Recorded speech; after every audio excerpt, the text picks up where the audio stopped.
I'm Hannah. And I'm Brett. While we may look and sound like professional actors, we're actually students at Williamston High School. As you know, this November, residents of our community will vote on whether they want to pay for current and future repairs and maintenance of district facilities out of our regular school budget, meaning less money for extras that are not required by the state, like our gyms, sports, arts, and music. Or if it would be a better idea to invest in what's called a sinking fund, which gives us the opportunity to sink funds away for the repair and maintenance work needed to keep our buildings in good shape. A sinking fund is similar to what the business world calls a building reserve fund. If the millage is approved, the Williamston School District can only use the money for major maintenance, repairs, and renovations of our buildings, facilities, sites, and parking lots. Voting no means that you'd rather take the money out of our regular school budget. Before you decide, we thought it would be a good idea to take a look at some of the repairs and maintenance that the money would pay for. We'll begin at the elementary school. So, Mr. Dix, can you tell us about the doors? Yeah, this is just one of many examples of a door frame that's the integrity's lost, metal's gone, frames are bulged out where they do not open and close properly or provide a secure entrance to the building. So we're looking at doing some replacements on quite a few doors throughout the district so we don't have the same problem. Okay, we're visiting Explorer's main boiler room, one of two. What we're looking at is an old steam boiler. The problem is with this, as it transfers the heat to the closed loop system, it's very expensive to operate. Not only that, but this boiler here, on a good day, probably operates at about 60% efficiency. How does the inefficiency affect the cost of the overall running of the machine?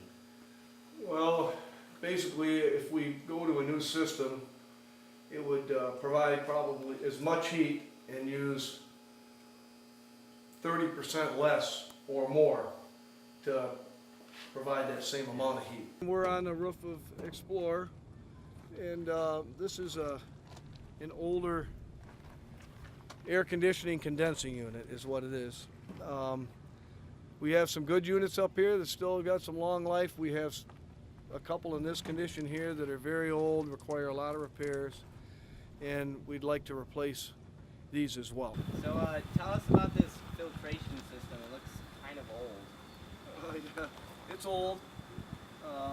Again, it's worn out. It's just not a real good filtration system. As it stands, you can take a look at it and see that it needs to be replaced as well.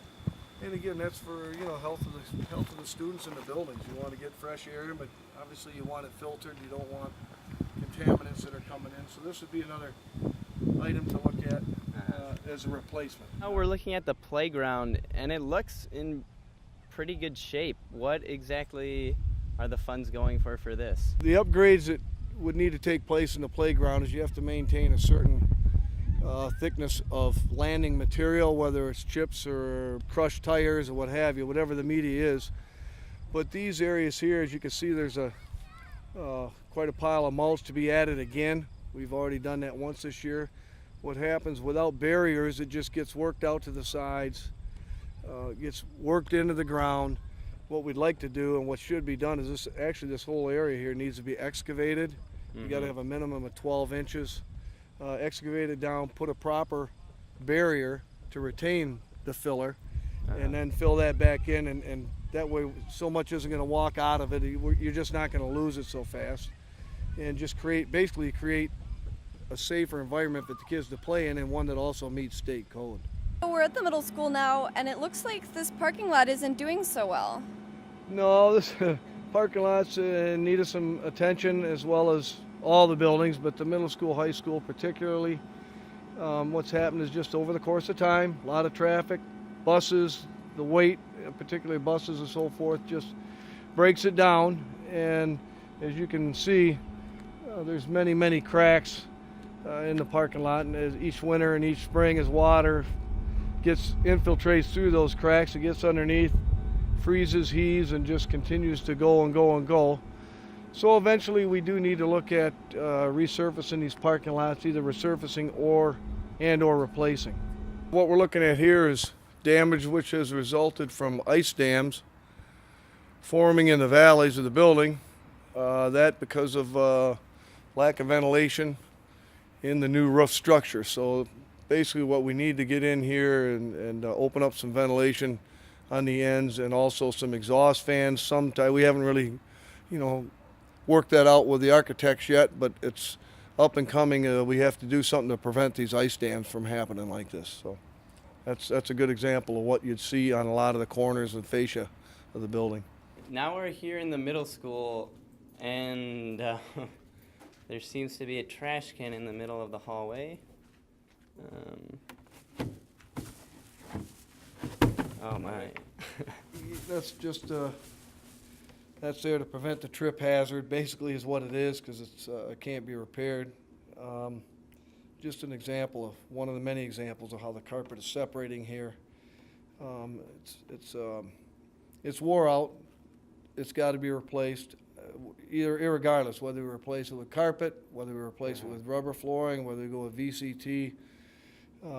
Carpet is kind of a good medium for germs, and you can clean it and clean it. You can see that as we go through, there's quite a few areas that, just because of age, because of traffic, it's just the nature of the beast, and it's wore out, and it needs to be replaced. It's beyond cleaning in a lot of areas, and hopefully we can address this and move forward with some new flooring in here that easier to maintain, less costly to maintain, because it's also very costly, and hold up longer. We're in the high school now, up on the track, and it looks like these lights aren't too effective. No, they're not. This is one of the items that we are looking at replacing. High maintenance. They're very, very, again, inefficient. These are metal halide. We'd like to go with a high efficiency T5 fluorescent. Use half the energy and actually get more light. We're up on the high school roof now. Could you tell us what we see here? Yeah, what we're looking at here is one of many penetrations through the roof. What's happened here over the course of time, particularly due to stone ballast, it's pulled on this membrane. That membrane should be tight, actually at a 90-degree angle, flat on the roof, and then coming vertically up the side of this hatch. But as you can see, it's not. It's an area that needs a lot of work.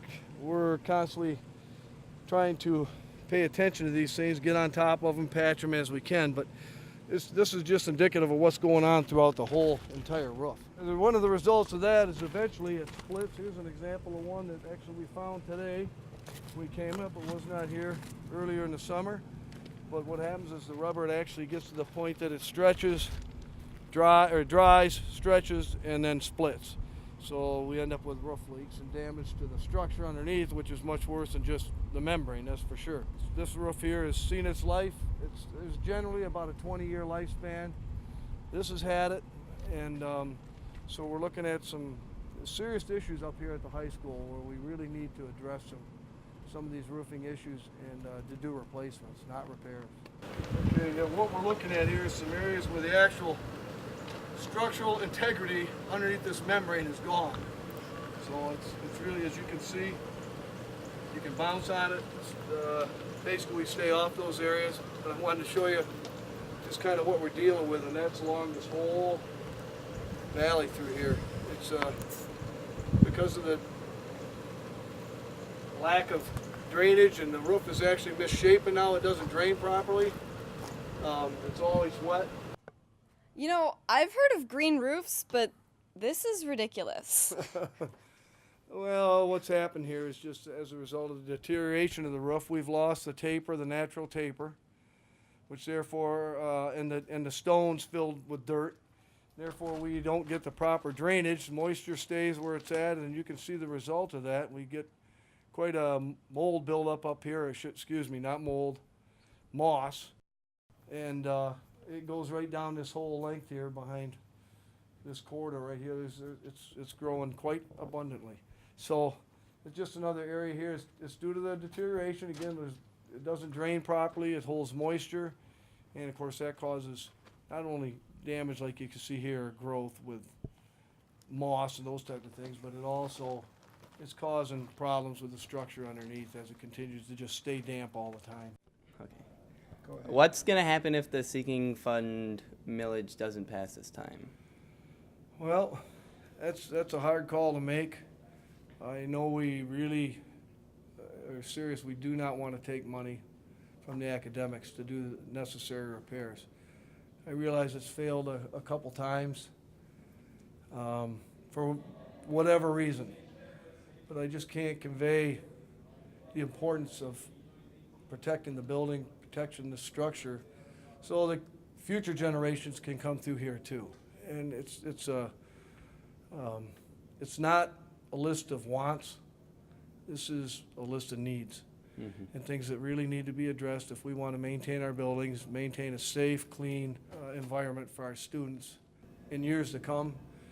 And I'm encouraging them to get out, support the schools, support the future generations. Let's provide a good education environment for all the students in years to come.